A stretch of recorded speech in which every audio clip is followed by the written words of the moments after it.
sua igreja. Vamos nos colocar de pé.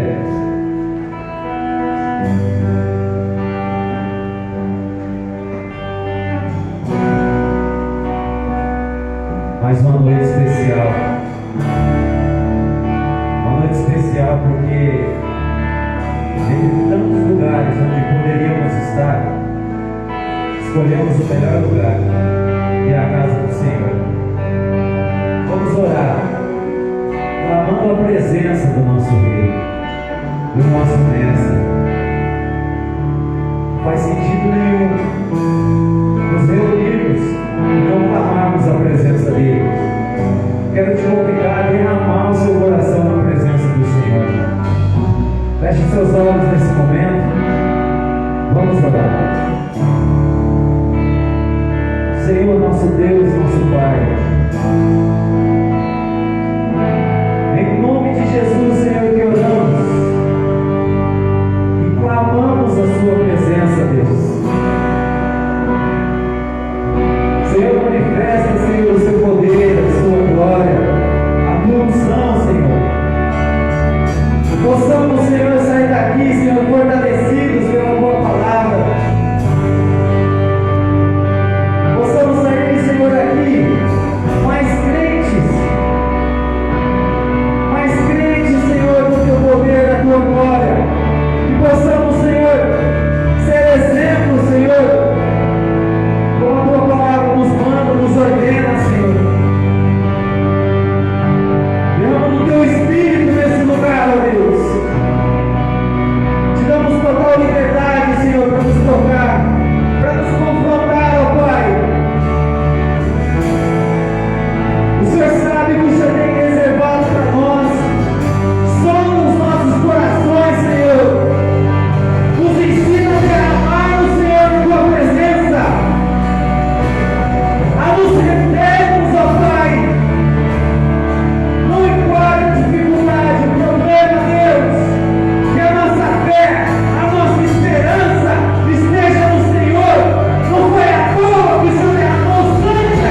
Senhor quer nos convidar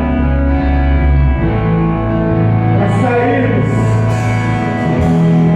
para não ficarmos só aqui nessa igreja, para elevarmos o nosso espírito ao encontro do Espírito dele. Que nessa noite você possa se entregar, se render. É tão gostoso quando a gente vem à igreja e sente a presença do Senhor. Mas eu quero te dizer que o Senhor é o mesmo todos os mundos. Ele quer que a gente se entregue. Ele quer que a gente reconheça que Ele é santo. Que Ele é Senhor das nossas vidas. Que nessa noite você possa declarar: Santo é o Senhor. Santo é o Senhor. Eu quero entrar na presença do Senhor.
Senhor, nosso Deus, nosso Pai, receba os nossos louvores, ó Deus.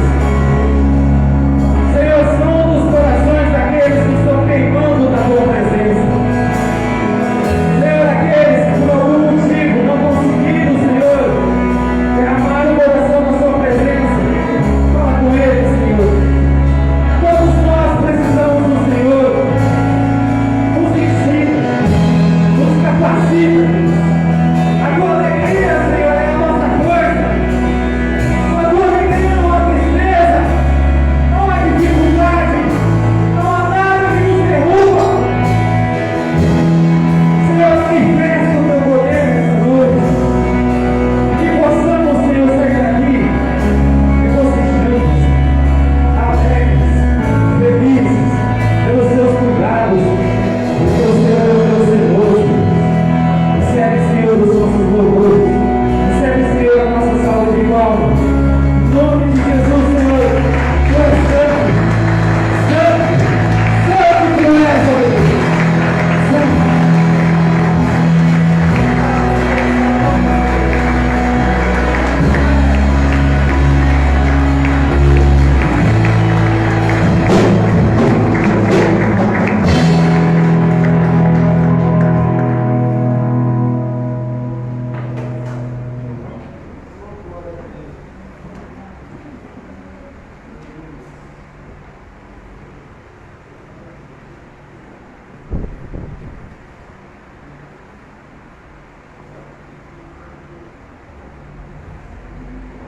Paz do Senhor, irmãos.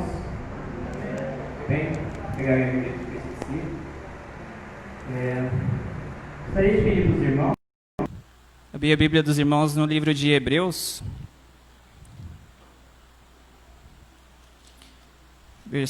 Capítulo 9.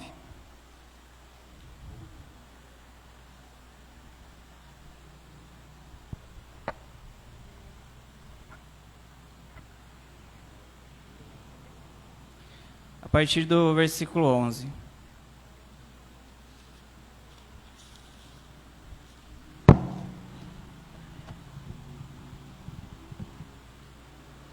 A palavra de Deus vai dizer assim: quando, porém, veio Cristo como sumo sacerdote dos bens já realizados, mediante a maior e mais perfeito tabernáculo, não feito por mãos, quer dizer, não desta criação,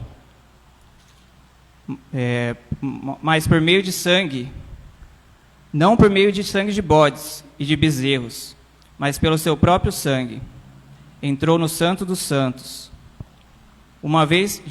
de uma vez por todas, tendo obtido a eterna redenção.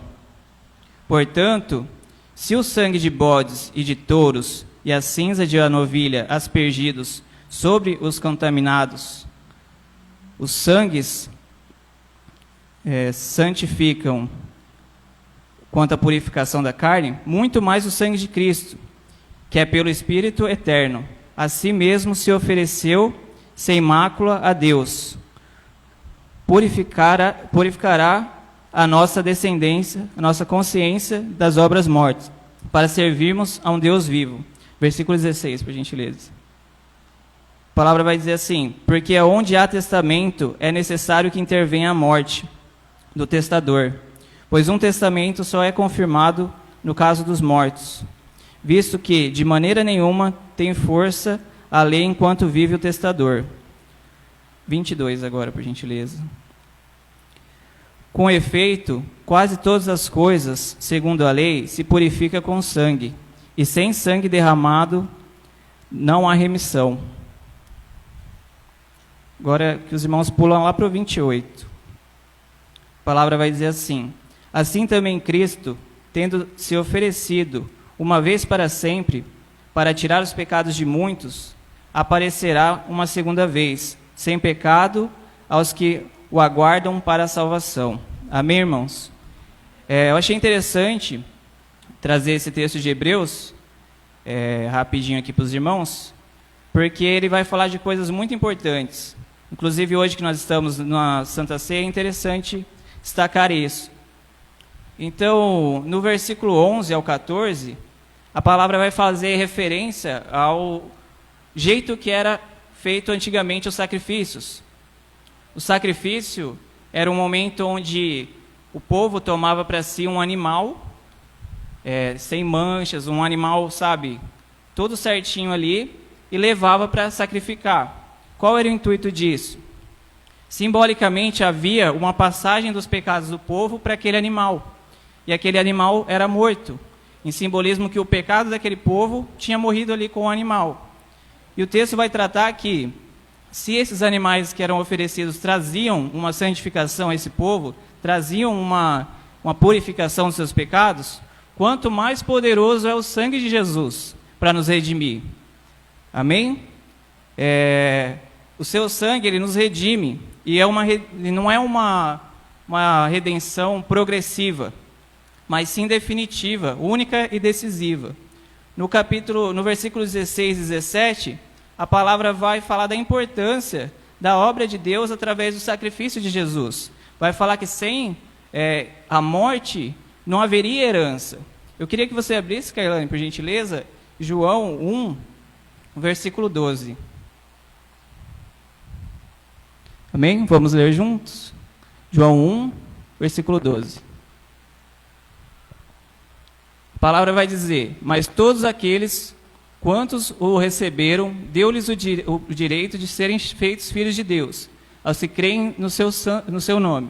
Agora abre Romanos 8,17, por gentileza. Nos tornamos filhos, irmãos. E se somos filhos, somos logo herdeiros também, verdadeiramente herdeiros de Deus e co-herdeiros de Cristo. Amém, irmãos?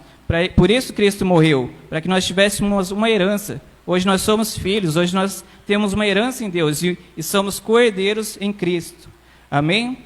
E no versículo 22 de Hebreus 9, vai dizer também sobre a importância do sangue. Vai dizer que tudo é purificado através do sangue. Sem o sangue nada se purifica.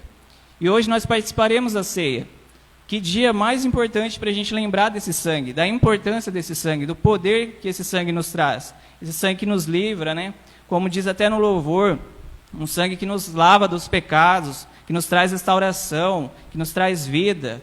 Amém? Este é o sangue de Jesus. E no versículo 28 vai falar também que o sacrifício de Deus é único e decisivo. Eu comentei com os irmãos sobre a questão do sacrifício, como que era feito antigamente, do animal que era levado lá. E esse animal, ele trazia uma purificação, sim. Porém, era uma coisa que anualmente, as pessoas de tempo em tempo, periodicamente, teriam que apresentar esses animais.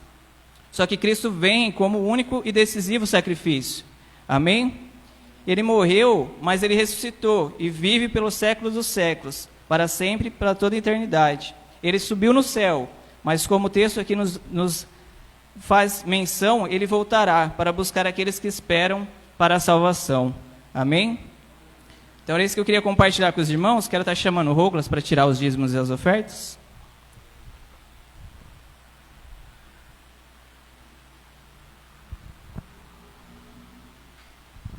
Boa noite, igreja. Cumprimento a igreja com a paz do Senhor, amém? Irmãos, eu queria só deixar um texto para a reflexão da igreja, que está em Mateus 6, 33, que diz assim, ó: buscai, pois, em primeiro lugar o seu reino e a sua justiça, e todas essas coisas vos serão acrescentadas. Irmãos, o que a gente aprende com esse versículo aqui, trazendo para os dízimos e as ofertas? Como que a gente busca em primeiro o reino do Senhor? Várias formas. Se a gente for falar aqui, a gente pode falar por horas. Mas uma delas, irmãos, é entregando o seu dízimo e a sua oferta. Por quê? Quando você entrega o seu dízimo e a sua oferta, você está dizendo no mundo espiritual que as suas contas não são mais importantes que a obediência à palavra do Senhor. Não que as suas contas não sejam importantes, mas quando você entrega, você fala para Deus: Deus, está aqui, o que é mais importante. Às vezes, irmãos, a gente faz as contas e não vai fechar. Por que não vai fechar? Porque são as suas contas, são o que você planejou. Mas quando não fecha, irmãos, aí Deus entra no meio. É Deus que vai fechar a tua conta. Então, irmão, se esse mês não deu para você entregar, não desista. Próximo mês, tenta entregar. Se não der de novo, não desista. O próximo entrega. O importante, irmãos, é não desistir. Ah, não é porque eu não entreguei esse mês, eu não vou entregar mais. Não desiste não, o próximo está aí. Esse mês já está acabando, a gente já está começando um mês novo. Faça um voto, tenta entregar, irmãos. Se não der, pede para o Senhor força, entrega no próximo. Mas o Senhor conta com todo mundo. Amém? Vou estar orando aqui, irmão. Você pode estar trazendo seu dízimo, sua oferta, tá? Você que não trouxe, estende a sua mão, ora conosco também. Pede para o Senhor estar abençoando também. Pai maravilhoso, Senhor, queremos, Senhor, te agradecer, Pai, por mais essa oportunidade, Pai. Pai, queremos, Senhor, nesse momento, Senhor, te louvar, Senhor, pelo mês que se passou, Senhor. Queremos te pedir, Pai, que o Senhor possa estar, Senhor, nos ensinando mês a mês, Senhor. Pai, queremos te pedir também, Pai, aquele, Senhor, que não deu para entregar, Senhor, que o Senhor esteja falando com ele, Senhor, que o Senhor esteja confortando o coração, Pai, em nome de Jesus, Senhor. Pai, nós entregamos, Senhor, já um mês que vem, Senhor, que está para se começar, Pai, em nome de Jesus, Senhor. Nós te pedimos, Pai, abençoa, Senhor, esses dízimos, abençoa essas ofertas, Senhor. Abençoa também, Pai, cada casa representada aqui, Pai. Não deixa, Senhor, faltar nada, Pai, em nome de Jesus, Senhor. Que o Senhor esteja, Pai, com cada lar aqui, Pai, nessa noite, Pai, em nome de Jesus, Senhor. Amém. Quer? Tá meio duro. Se quiser que eu, tipo, isso aí. Aí, gente.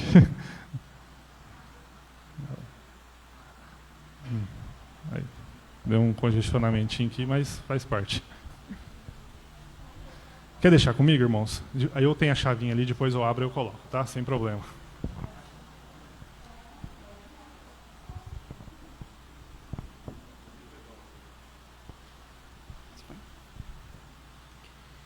Irmãos, quero passar um recadinho para vocês rapidamente. Como o pastor tinha falado nos cultos anteriormente a este, eu estou com a oportunidade de ser líder de jovens, né? Sou líder dos jovens da igreja.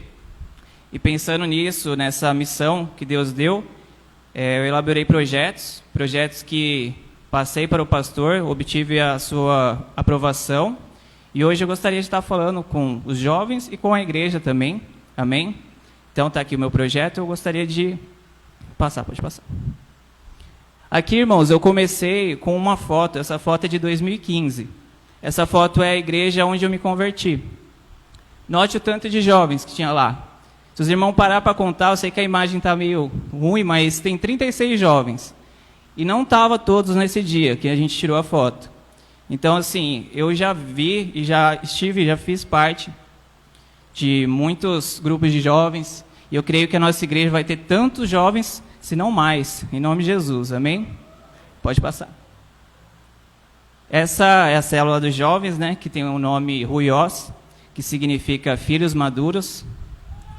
E então uma novidade, né, eu estou falando de célula aqui, e não estou falando, mas a novidade é que a célula vai voltar a partir do mês que vem, glória a Deus. A gente estava aguardando ansiosamente e a célula vai voltar, amém? Mas enquanto a novidade, a célula já é tradicional, a novidade é que ela vai voltar, mas uma novidade também é que no caso dos jovens, em vez de 4 vezes no mês, vai ser 3 apenas. Pode passar. Essa foi uma foto, está meio ruim também, a imagem, porque eu postei nas redes sociais, ela perde a qualidade. Mas é uma das últimas células que foi feita aqui, célula de jovens. E foi muito bem, e eu tenho certeza que Deus vai enviar muitos mais, né? Chegou essa questão da pandemia aí, mas nada pode parar os planos de Deus. Amém? Pode passar. O intuito da célula, que agora não dará para implementar agora, seria posteriormente fazer uma célula em local aberto, praça pública, enfim, no intuito de evangelismo. Então, como eu falei para os irmãos, serão 3 células, 2 seriam residenciais e uma em praça pública, com o intuito de evangelismo, de trazer as pessoas, né, para perto. Que negócio é esse que está acontecendo aqui? A pessoa chega lá, ouve a palavra de Deus e é transformada, porque é esse o poder da palavra de Deus, né? Conheceis a verdade, ela vos libertará, amém? Só que como está essa questão da pandemia, isso não vai ser implementado agora, mas que fique aí claro no coração dos jovens aí, que o desejo, a nossa vontade é um dia estar indo atrás dessas almas perdidas no mundo. Então, em vez de ser 2 na residência e uma fora, vai ser inicialmente as 3 na residência, beleza? E aí, por que 3 células? Porque no 4º sábado, né, ou para completar esse mês aí, vamos ter um culto de jovens. E muito interessante, né? O interessante, eu queria passar para a igreja também, está ali, culto de jovens, né? Os irmãos já falam, não vou ir então. Não é assim. Culto de jovens, a diferença é que os jovens vão ficar responsáveis pela organização do culto. É isso que vai acontecer. Os jovens vão ter a missão, a responsabilidade de organizar o culto. Mas é um culto para toda a igreja, amém? Então vai ser um momento onde os jovens vão ter oportunidades para poder desenvolver ministerialmente, né, para estar aumentando esse amor pelo trabalho com Deus, amém? Vimos aí outros projetos que tem, igual o projeto da escola de música. Então, irmãos, está vindo uma novidade, né? Está vindo um tempo novo para a igreja, que os irmãos possam aproveitar e embarcar nessa, porque está sendo bênção, vai ser bênção, amém? Então, teremos um culto de jovens, 3 células na semana, e para encerrar, vai ser um culto de jovens todo mês, beleza? E cinema, opa, como assim? Tá vendo esse telão maravilhoso? Essas tábuas aí que nós colocou, para fazer um telão bonitinho, enfim.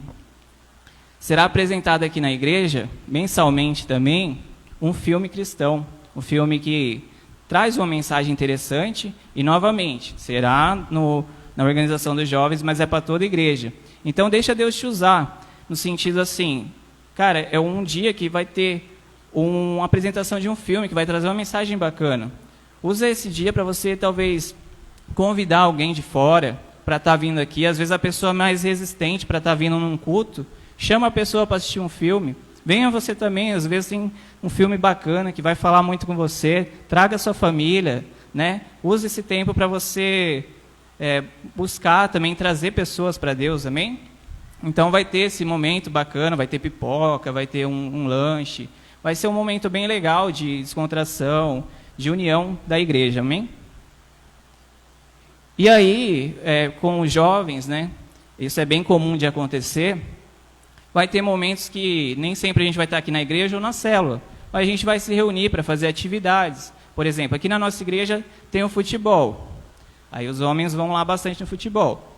Mas isso também abriu outras oportunidades, né? A gente ir numa pizzaria, juntar os jovens em uma pizzaria, juntar os jovens no boliche, em outras atividades interessantes, né? Com o intuito de promover uma união, de promover aquela, sabe, aquele sentimento mesmo de família, pois é isso que eu quero gerar nas pessoas, é isso que é o intuito desses projetos, amém? Pode passar. E a atenção também, não esquecendo da programação regular da igreja. Então não é porque vai ter a célula, não é porque vai ter o culto jovem, não é porque vai ter o cinema, que a gente vai esquecer do Tadel, que a gente vai esquecer do culto de domingo, da vigília. Então que a gente possa estar participando de tudo, que essas novidades venham servir para complementar, para trazer um alimento a mais, não substituir o que já vem alimentando os irmãos, amém? E não esquecendo também do compromisso diário com Deus, que é o nosso TSD, beleza? E espero que os irmãos tenham entendido, venham me procurar, falar, nós, como que vamos fazer isso, posso ajudar? Muitas pessoas vieram a mim e falaram, eu posso ajudar? O que você precisa de mim? Tá aí os projetos, irmãos, vai precisar de gente, vai precisar de trabalho, então me procura, vamos junto, porque eu não faço nada sozinho, amém? E eu conto com a ajuda dos irmãos. Eu gostaria de passar um vídeo também, amém?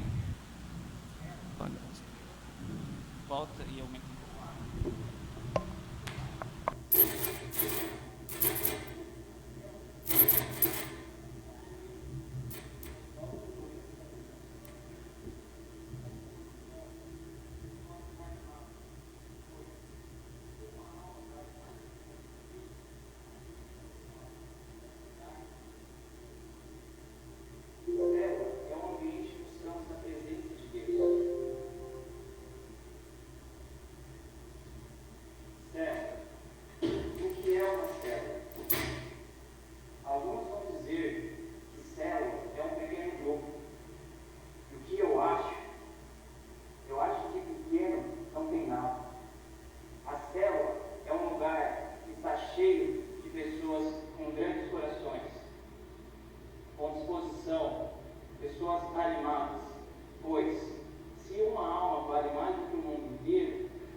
aonde as pessoas possam perguntar e também obter resposta às suas perguntas, para que haja um aprendizado real da palavra de Deus. Entoamos também louvores a Deus, para exaltar a sua majestade e glória. Em Neemias 8:10, a palavra de Deus vai nos dizer que a alegria do Senhor é a nossa força. Se fosse para eu descrever a célula, eu a descreveria como um encontro, a reunião, o ajuntamento de pessoas que são felizes e que têm a sua força no Senhor, que têm a sua felicidade no Senhor. Temos também um momento de dinâmica quebra-gelo, que muitas vezes é engraçado, mas sempre nos traz uma boa reflexão. Em Deus eu sou grato pela vida dos irmãos, pela igreja e pelo privilégio de estar aqui com vocês. Aqui é um lugar onde criamos histórias que ficarão para sempre marcadas na nossa lembrança, pois somos uma família. E família é assim, supera momentos difíceis e ficam juntos até o fim. Obrigado a todos, obrigado ao Alentamento Bíblico de Ibiporã.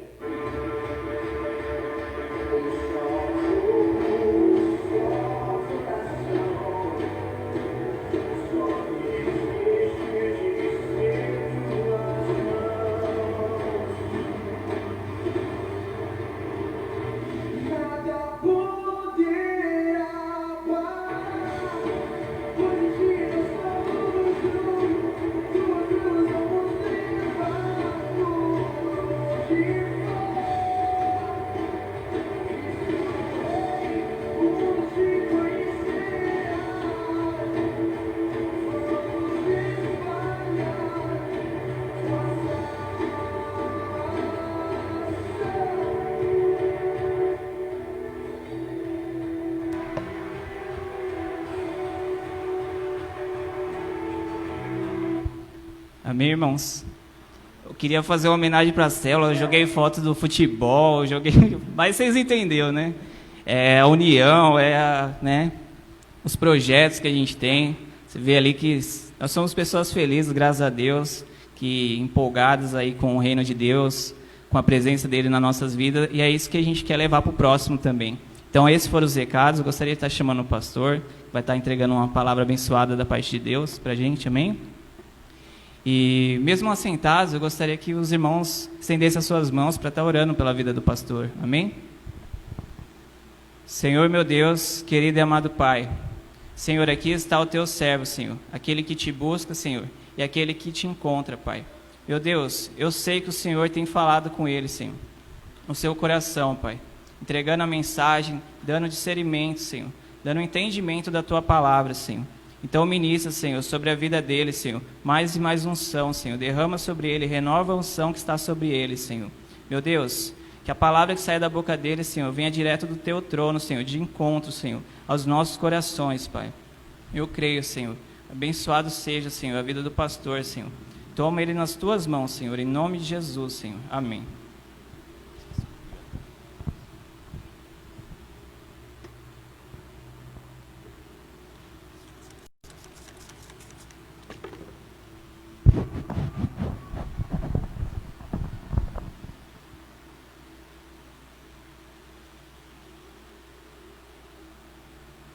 Paz, Senhor e meus irmãos. Quantos ainda estão vivos aqui? Amém? Glória a Deus. Louvado seja o Senhor pela vida de cada irmão que está aqui. Muito contente nessa noite de ver alguns irmãos que estão conseguindo, né, sair das suas casas. A gente sabe que é difícil com essa questão da pandemia. A gente precisa se cuidar. Mas a gente quer ficar junto também, né? Tá vendo as fotos ali, já dá logo uma saudade, uma aglomeração, né? Amém, meus irmãos? Então fico feliz de ver os irmãos aqui. E pode ter certeza, irmão, que Deus vai te guardar, Deus vai te proteger. E por causa das nossas atitudes de fé, a gente alcança algumas coisas maiores de Deus, amém? Então a gente procura tentar tomar o máximo de cuidado aqui na igreja. Tem a Rosângela ali com álcool, né? A gente coloca as cadeirinhas o máximo que a gente pode, até algumas para fora, né? Então os irmãos são uma bênção, né? Que entendem tudo isso. Então eu fico feliz de ver os irmãos todos aí juntos, né? Esperamos que o Senhor venha nos dar graça para logo poder estar juntinho, né? Eu cheguei aqui hoje, estava arrumando as cadeiras, as irmãs limpou, deixou meio. O irmão falou, já está podendo colocar junto, irmão? Falei, eu queria, irmão, mas não dá, né? Mas eu creio que logo vai dar. Quantos creem? Amém? Então louvado seja o Senhor pela sua vida. E como é de costume, né? Diga para alguém que está aí perto de você, que bom que você veio hoje, irmão. Graças a Deus que você está aqui hoje. Fala assim para ele, eu estou pensando que Deus vai falar contigo hoje. Amém? Fala aí, irmão, pelo amor de Deus. Amém? Abra sua Bíblia comigo, então, em Joel, capítulo 2, versículo 28. Nós vamos falar um pouquinho sobre Joel.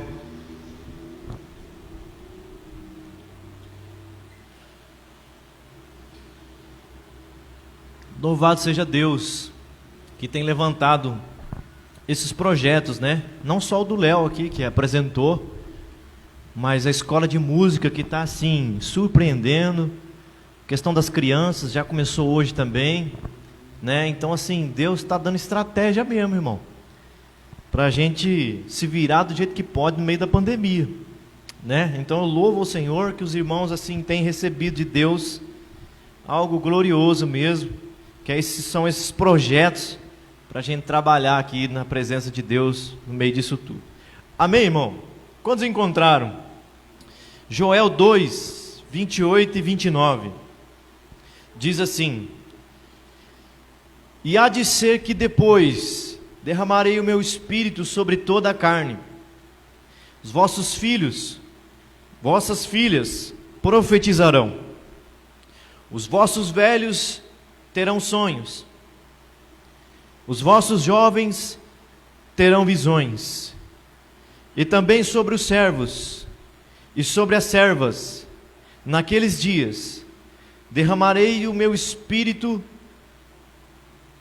e também sobre, vamos ler de novo 29, e também sobre os servos e sobre as servas, naqueles dias, derramarei do meu espírito. Pai, no nome de Jesus, enquanto a sua palavra estiver sendo ministrada, que o teu espírito possa agir nesse lugar. Nós te damos total liberdade e repreendemos toda obra maligna, Senhor. Meu Pai, fica conosco nessa noite, em nome de Jesus, amém e amém. Quantos podem dizer glória a Deus? Irmãos, eu quero falar um pouquinho com vocês rapidamente sobre Joel. Amém? Tadashi, se quiser abrir essa porta aqui, às vezes tem algum irmão fora da marquise lá, e eles sentam mais para cá. Isso, por favor. Amém? Enquanto ele vai abrindo ali, você vai prestando atenção em mim aqui, tá bom?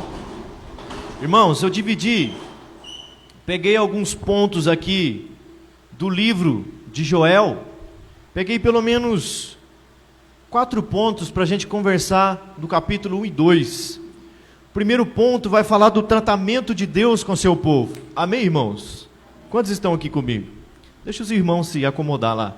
O segundo ponto é o chamado de Deus ao arrependimento. O terceiro ponto é a restituição de Deus ao seu povo. E o quarto ponto é a promessa do derramamento do Espírito Santo. O primeiro ponto, irmãos, está no versículo 4 do capítulo 1. Joel 1:4 diz assim: o que ficou da lagarta comeu o gafanhoto, e o que ficou do gafanhoto comeu a locusta, e o que ficou da locusta comeu o pulgão. Agora pula para o versículo 12. A vide secou, a figueira se murchou, e a romeira também, e a palmeira e a macieira, todas as árvores do campo se secaram. A alegria se secou entre os filhos dos homens. Irmãos, presta atenção aqui. Se você olhar o contexto de Joel no capítulo 1, o povo havia se desviado, o povo havia se afastado da presença de Deus. E aí o que acontece? Deus começa a mandar pragas para tratar com o povo, para que o povo voltasse para Deus. Aquele povo começou a se desviar da presença de Deus, começou a adorar outros deuses, começou a se afastar de Deus naquela época. Então Deus manda 2 coisas para tratar com o povo. A primeira delas são os gafanhotos. Nós lemos no versículo 4: o que ficou da lagarta comeu o gafanhoto, o que ficou do gafanhoto comeu a locusta, o que ficou da locusta comeu o pulgão. Então Deus começa a mandar praga nas plantações do povo, porque o povo estava desviado. E se não bastasse aquela praga desses bichos que a gente falou aqui, Deus manda uma seca. Então, tudo que sobrou do gafanhoto, da locusta, do pulgão que comeu, a seca matou. Matou também os animais. Então nós vemos aqui, irmãos, o tratamento de Deus com o seu povo. Porque o seu povo havia se afastado. O seu povo havia se corrompido. O seu povo havia se desviado da presença de Deus. Então Deus começa a permitir as pragas na vida do povo, para que o povo voltasse para a presença. E o que eu entendo aqui, meus irmãos? Eu entendo que quando eu e você, nós nos afastamos da presença de Deus, Deus começa a nos tratar. Quando eu e você nos afastamos da presença do Senhor, Deus começa a permitir algumas situações para tratar comigo e com você, no intuito que nós voltemos para a presença dEle. Deus quer que os seus filhos estejam em sua... Quantos estão aqui comigo? Deus quer que os seus filhos estejam em sua presença. Abra comigo em Hebreus capítulo 12, no versículo 5, deixa marcadinho aí em Joel, já a gente volta. Hebreus 12, 5.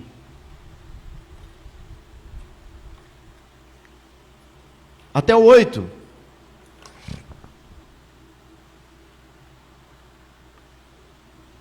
Hebreus 12:5 diz assim: e já vos esqueceste da exortação que argumenta convosco como filhos? Filho meu, não desprezes a correção do Senhor, e não desmaies quando por ele for repreendido, porque o Senhor corrige o que ama e castiga qualquer que recebe por filho. Se suportais a correção, Deus vos trata como filhos. Porque que filho há que o pai não corrija? Mas se vocês estão sem disciplina, da qual todos são participantes, sois então bastardos e não? Deus corrige aqueles que Ele ama. Deus corrige aqueles que Ele ama. Então Deus corrige o seu povo. E quando eu e você se afastamos da presença de Deus, Deus vai permitir situações para tratar aí comigo e com você, para que a gente volte para a presença dEle, para que a gente volte para o nosso lugar. E nesse texto diz que Deus corrige aquele que ama, e castiga todo aquele que é filho. Agora tem um detalhe nesse texto. O texto diz no versículo 8, mas se vocês, versículo 7, se vocês suportam a correção, Deus trata como filho, porque não há filho que o pai não corrija. Mas se vocês não aceitam a correção, do qual todos são feitos participantes, vocês são bastardos. Olha aqui para mim. Quando Deus me corrige e eu aceito, Deus me trata como filho. Quando Deus me corrige e eu não aceito, Deus me trata como bastardo. Está aí no texto. Pergunta para o seu irmão: você é filho ou bastardo? Tem gente que Deus corrige e não aceita. Fica dando murro em ponta de faca. Deus está dizendo: se você aceita a correção do pai, você vai ser filho e Deus vai te tratar como filho. E filho tem herança. Amém, meus irmãos? Então Deus trata o seu povo. Deus trata o seu povo quando esse povo se afasta. Deus trata comigo e com você. Se eu aceito a correção, Deus vai continuar me tratando como filho. Mas se eu não aceito, Deus me trata como bastardo. Agora o segundo ponto que eu quero abordar com você lá em Joel, está no capítulo 2, no versículo 12 e 13. Diz assim, 2, 12 e 13. Ainda assim agora, mesmo diz o Senhor, convertei-vos a mim de todo o vosso coração, com jejum, com choro, com pranto. Rasgai o vosso coração e não as vossas vestes. Convertei-vos ao Senhor vosso Deus, porque Ele é misericordioso, compassivo, tardio em irar, grande em beneficência, e se arrepende do mal. O segundo ponto do livro de Joel que eu quero abordar com você é que Deus nos chama ao arrependimento.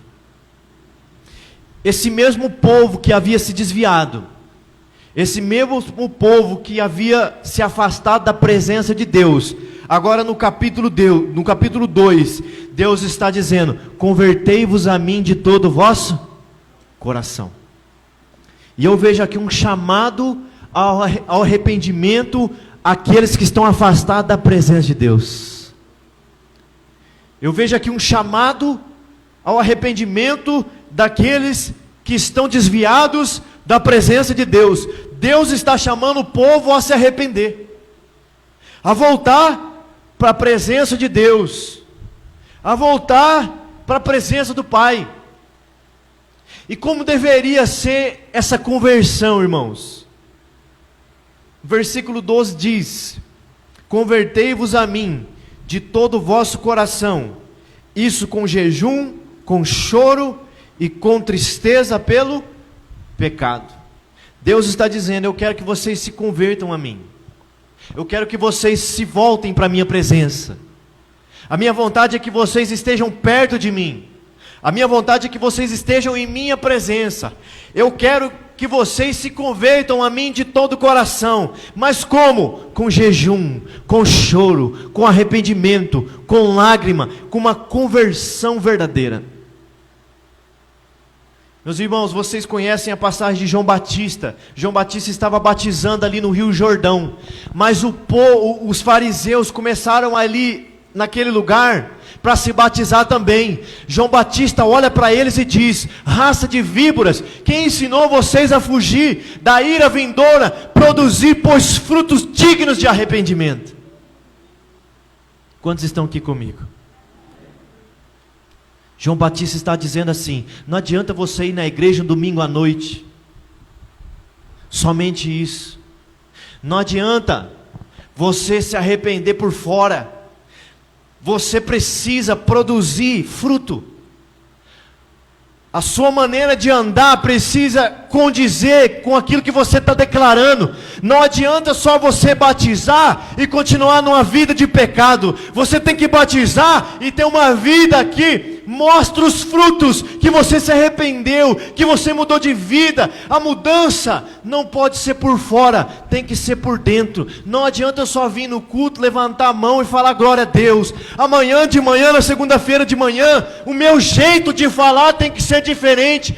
A maneira que eu olho, que eu vejo, aquilo que eu coloco os meus olhos, tem que ser diferente. A maneira que eu ando, que eu vivo, tem que ser de acordo com aquilo que eu estou falando, com a atitude que eu estou tendo. Por isso que ele diz no texto: rasgai o vosso coração e não a vossa veste. A mudança não pode ser por fora. Não adianta você enganar, não adianta você fingir de crente, não adianta você fingir de santo. A mudança tem que estar no coração, tem que estar no espírito, tem que estar aqui dentro. Rasgai o vosso coração, não as vossas vestes. Deus chama o seu povo ao arrependimento. Deus chama o seu povo para mudar, mas uma mudança de verdade, uma mudança genuína, não só de palavra, não só de aparência. E só Deus pode fazer isso, irmãos. E é por isso que a gente tem que chorar. E é por isso que a gente tem que jejuar. E é por isso que a gente tem que clamar. Porque uma mudança, eu posso até tentar na minha força, e eu consigo por um determinado período de tempo, mas daqui a pouco eu volto a ser a mesma criatura que eu era. Mas quando Deus entra em alguém, a pessoa nunca mais vai ser a mesma. Porque o velho homem vai morrer, a velha natureza vai morrer. E se o velho homem morreu, se o velho homem foi aniquilado, não tem como eu fazer as mesmas coisas, não tem como eu viver da mesma maneira. Se eu bebo cerveja, não tem como eu beber mais. Se eu fumo cigarro, não tem como, porque aquele velho morreu e nasceu uma nova criatura em Cristo. Mas a nova criatura em Cristo não vive para a terra, ela vive para Deus. Ela não faz aquilo que agrada a carne, mas ela faz aquilo que agrada a Deus. Então ela é diferente, ela não é desse mundo, ela não é terrena, ela não é carnal, ela é espiritual. Deus chama o seu povo a um arrependimento. Como é que está a tua vida hoje diante de Deus? Nós vamos participar da ceia aqui, ó, que os irmãos prepararam. Coisa linda, tudo empacotadinho. Mas não adianta nada eu participar do corpo e o sangue de Jesus e fazer isso indignamente, não ter mudança na minha vida. Se você tiver que participar disso aqui hoje, irmão, participa, faz um concerto com Deus, fala: Deus, entra na minha vida e me transforma por completo, porque não dá para ser o mesmo. Quantos estão aqui comigo? Deus chama o seu povo ao arrependimento. E é isso que Deus quer de nós hoje, meus irmãos. Se nós nos humilharmos, humilhai-vos na presença de Deus, e Ele vos exaltará. O terceiro ponto que eu quero abordar com os irmãos está no capítulo 2, versículo 23. Acompanhe comigo.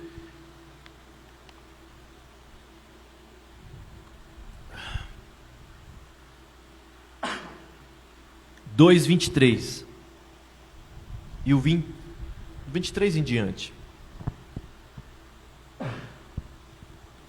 E vós, filhos de Sião, regozijai-vos e alegrai-vos no Senhor vosso Deus, porque Ele vos dará ensinador de justiça, fará descer a chuva, temporã e serôdia, no primeiro mês, e as eiras se encherão de trigo, os lagares transbordarão de vinho e de óleo. Restituir-vos-ei os anos que foram consumidos pelo gafanhoto, pela locusta, pelo pulgão, pela oruga, o meu grande exército que enviei contra vós. E comereis fartamente e ficareis satisfeito. Louvareis o nome do Senhor vosso Deus, que procedeu para convosco maravilhosamente, e o meu povo não será mais envergonhado. Louvado seja Deus. O povo se desviou. O povo se afastou da presença de Deus. E Deus tratou com eles.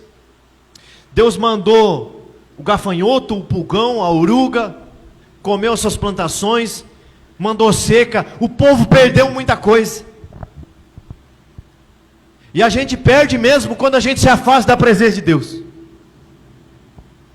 Vamos de concordar comigo? Quando a gente se afasta de Deus, a gente perde o melhor de Deus. E a gente perde o melhor de nós também. E o povo havia se afastado.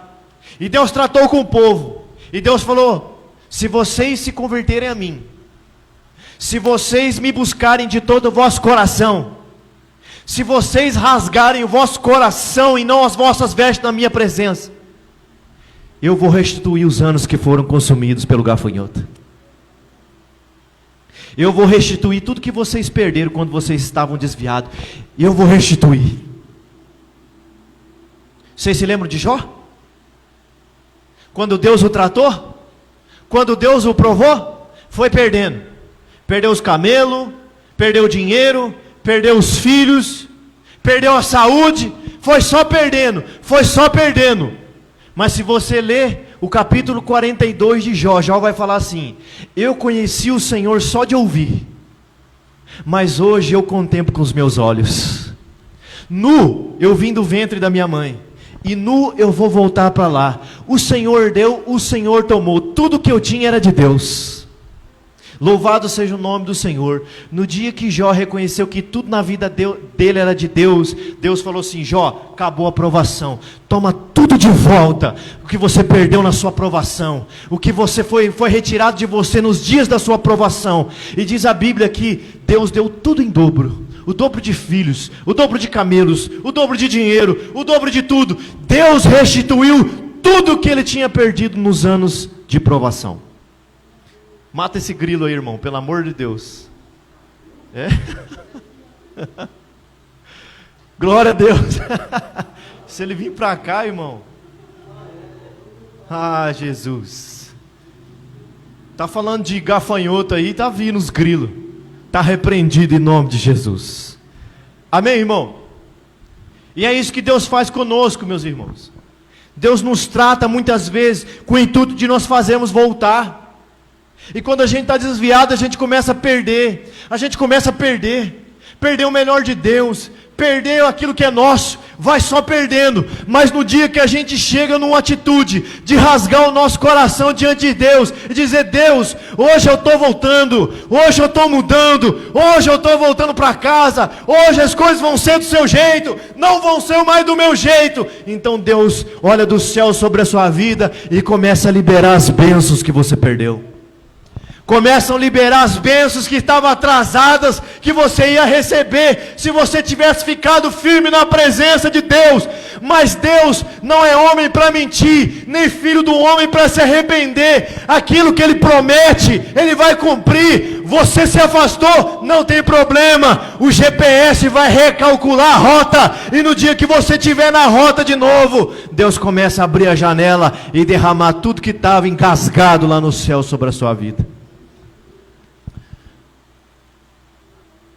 E uma coisa interessante, irmãos, acompanhem comigo o versículo 23 do capítulo 2. Quantos estão aqui comigo?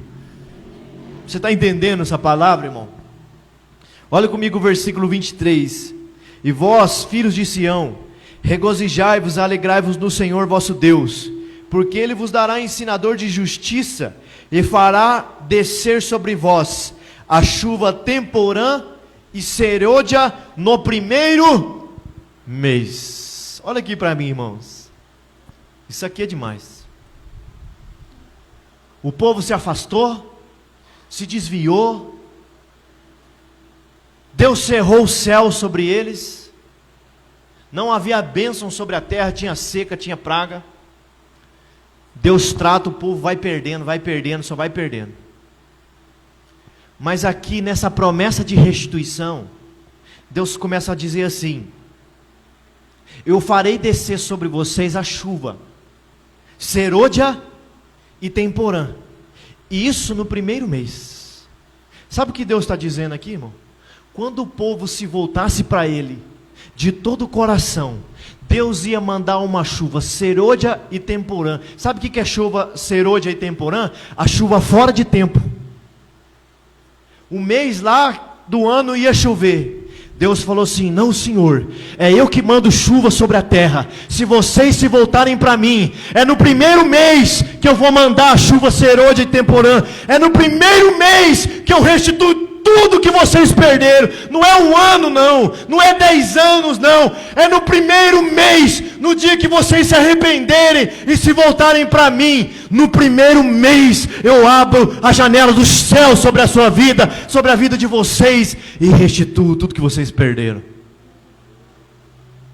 Com Deus é assim, irmão, não tem estação, não tem limitação, não tem porta fechada, não tem doença que Ele não cura. É no primeiro mês. É no primeiro mês que Ele devolve, que Ele abre a janela dos céus.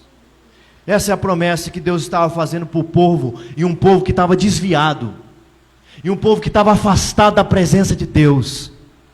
Deus estava falando assim: vocês estão desviados, mas no dia que vocês voltarem para mim, é no primeiro mês que eu restituo aquilo que vocês perderam. Quantos creem que Deus pode fazer isso? Só depende de nós, irmãos. Só depende de nós. Deus está pronto para nos abençoar.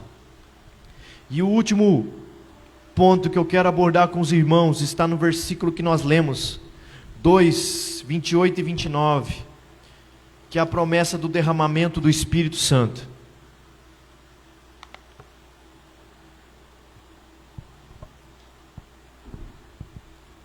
28.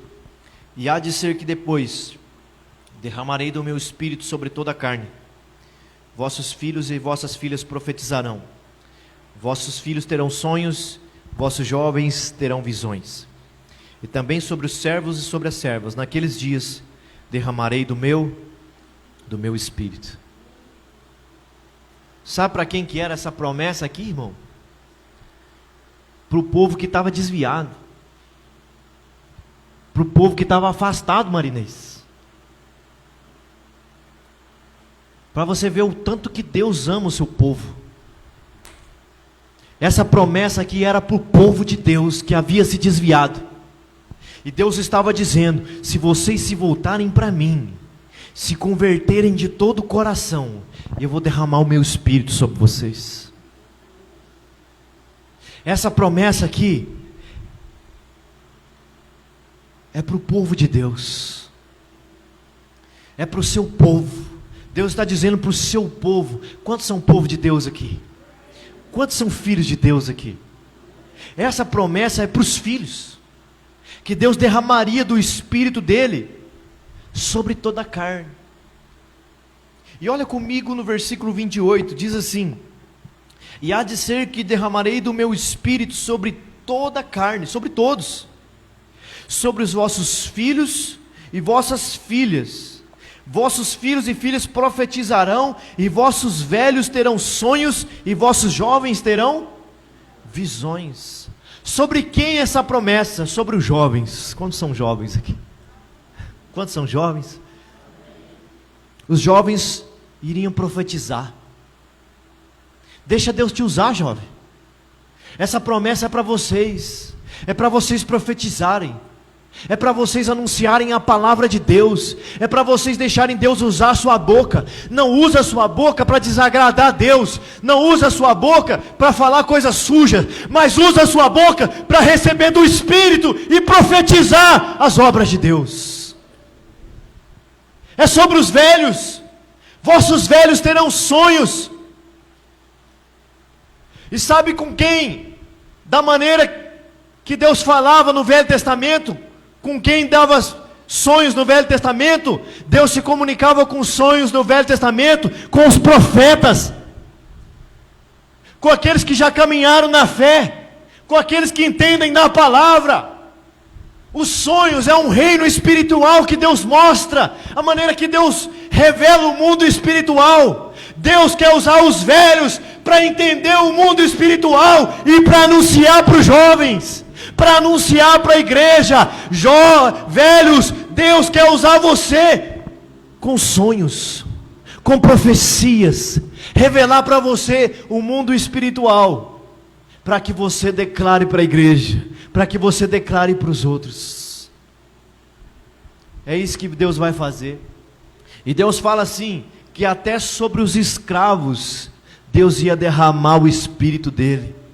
Sabe o que eu entendo aqui, irmão? Não é só sobre os pastores, não é só sobre os músicos, não é sobre os que têm cargo, é sobre todos, até sobre os escravos derramarei do meu Espírito naquele dia. E por último, irmãos, encerrando, quando é que vai acontecer? Quando é que aconteceria o derramamento dessa promessa?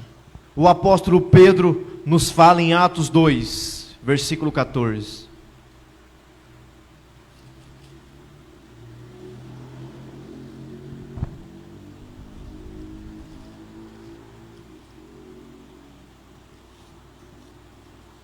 Atos 2, 14. Acompanhem comigo. Pedro, porém, pondo-se em pé com os 11, levantou a voz e disse: varões judeus, todos os que habitam em Jerusalém, seja-vos isto notório, escutai as minhas palavras. Estes homens não estão embriagados como vocês pensam, sendo essa a 3ª hora do dia. Mas isto é o que foi dito pelo profeta Joel, que do meu Espírito derramarei que nos últimos dias acontecerá, diz Deus, que do meu Espírito derramarei sobre toda a carne. Vossos filhos e vossas filhas profetizarão, vossos jovens terão visões, e vossos velhos sonharão sonhos. E também do meu Espírito derramou sobre os meus servos e sobre as minhas servas naqueles dias, e profetizarão. Quando é que aconteceria isso que Joel disse, irmão? Já aconteceu. Aconteceu no dia de Pentecostes. Em Atos, no capítulo 2. Naquele dia Deus derramou do seu Espírito sobre os seus apóstolos, sobre os seus discípulos. Deus cumpriu o texto que nós lemos de Joel 2, versículo 28, que Deus derramaria do Espírito dele sobre toda a carne. Naquele dia, no dia de Pentecostes, em Atos capítulo 2, Deus começou a derramar. Deus começou a derramar do seu Espírito aquilo que Ele disse que faria nos últimos dias. Então, desde aquela época, nós já estamos nos últimos dias. E eu quero dizer para você que naquele dia, em Atos 2, no dia de Pentecostes, Deus começou a derramar do seu Espírito sobre toda a carne, e nunca mais parou. Nunca mais. A fonte abriu no céu, desceu na terra e nunca mais parou de ser derramado. Aquilo que Deus disse que derramaria sobre toda a carne começou naquele dia e até hoje está sendo derramado. Sabe o que eu e você precisamos fazer? Rasgar o nosso coração e parar de viver de aparência. Rasgar o nosso coração e não as nossas vestes, e converter a Deus de todo o nosso coração, e se voltar a Ele com pranto, com jejum, com tristeza e arrependimento de pecado. Quando eu e você fizermos isso, a fonte vai se derramar de novo. Porque onde tem um povo que se volta para Deus arrependido, com choro, com lágrima, com tristeza pelo pecado, ali a fonte é aberta e o Espírito é derramado. Jesus disse assim: quem tem sede, vem a mim e beba, porque a fonte já está aberta, a fonte já está jorrando, e ela nunca mais vai parar, só vai parar no dia que eu vim buscar a minha igreja. Enquanto eu não vim, essa fonte vai ficar aberta, jorrando no interior de um coração arrependido e com tristeza pelo pecado. Então eu creio, irmão, se houver algum coração aqui nessa noite, a fonte vai ser aberta e vai ser derramada sobre nós. Eu creio, irmão, se houver um coração contrito e um espírito quebrantado, Deus não desprezará e derramará sobre este o rio que corre do trono de Deus, o rio do Espírito, o rio que desce do trono de Deus. Quantos creem nessa palavra? Eu quero que você curve a sua cabeça nessa noite. O grupo de louvor vem voando.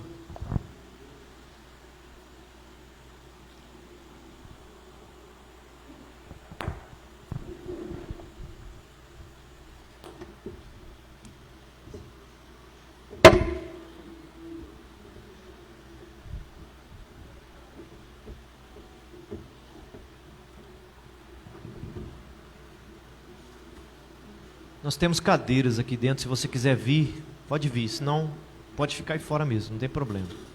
Mas tem bastante cadeira aqui.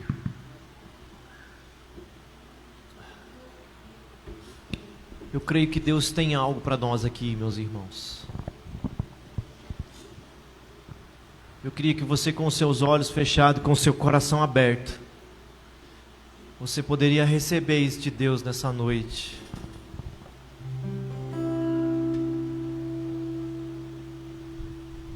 Você pudesse receber desse Espírito sobre a tua vida.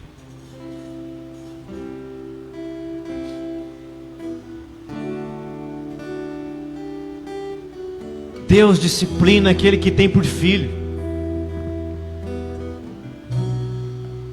Mas na disciplina a gente acaba perdendo. A gente acaba perdendo. E Deus não quer que você perca. Deus quer que você ganhe.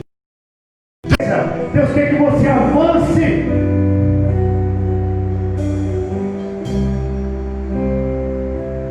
Mas enquanto o povo não reconheceu que estava afastado da presença de Deus, Deus não restituiu. A vontade de Deus é que seus filhos cresçam, é que seus filhos amadureçam. Não dá mais para ficar de pecadinho em pecadinho, não dá mais para ficar em cima do muro, não dá mais para ser um queijo de mano. Se desde o dia de Pentecoste já estamos nos últimos dias, então é tempo de se arrepender, de voltar para Deus. É tempo de buscarmos ao Senhor.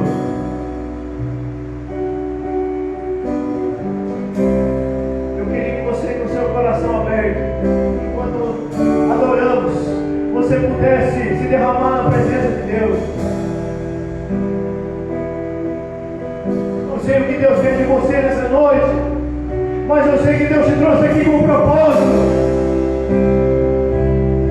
Eu sei que a vontade de Deus é restituir muitas vezes mais. Levanta, desperta dentre os mortos, e a luz de Cristo brilhará sobre ti, e a luz de Cristo te iluminará. Oh Espírito,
encontrar.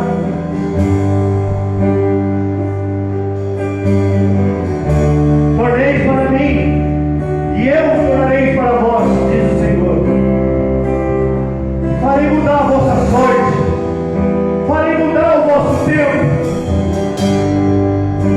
farei mudar as estações da perda, do tratamento,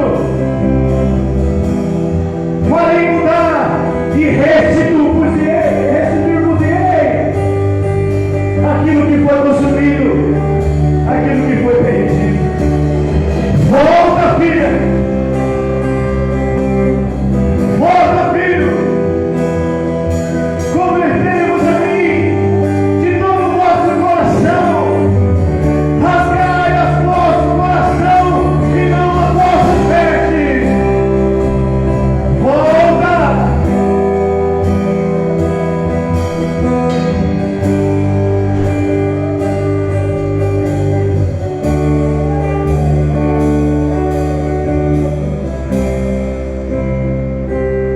Volta!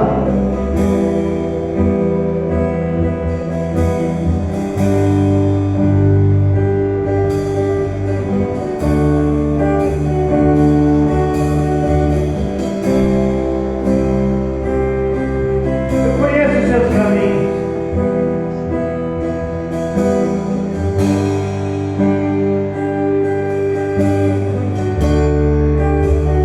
Sei quando levanta e quando deita.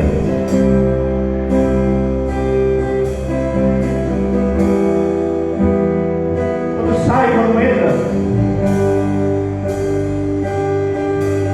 Os olhos do Senhor estão sobre toda a terra e Ele conhece os seus.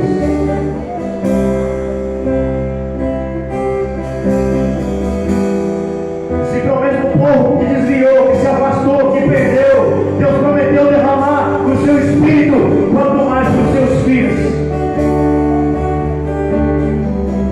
Volta para o seu lugar. Lembra-te de onde caíste. Volta lá, arrepende e muda. Se não virei a ti, tirarei a minha presença.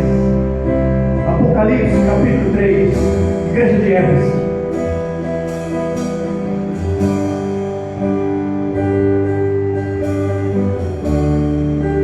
Arrepende-te, volta onde caíste e pratica as primeiras obras, porque eu tenho contra ti que você se afastou, que você abandonou, que você deixou o primeiro amor. Volta! Senão eu virei a ti e tirarei a minha presença.